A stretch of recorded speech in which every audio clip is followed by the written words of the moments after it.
est quand même quelque chose de très important, puis le côlon, etc.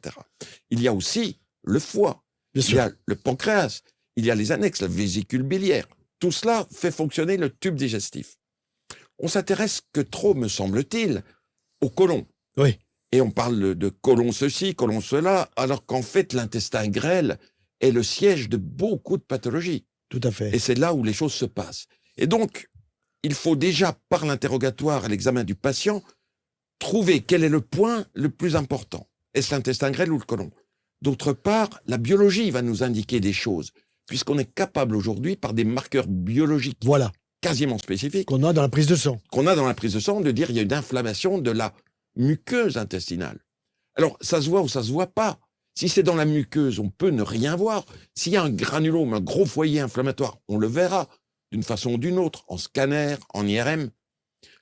En coloscopie, on ne verra que le côlon. Oui, tout à fait. On ne verra pas la totalité de l'intestin grêle. Parfois, la petite partie qui s'abouche dans le côlon, qu'on appelle l'iléon. La dernière partie, la dernière anse grêle, quoi. Tant mieux, parce que là se passe beaucoup de choses. Oui.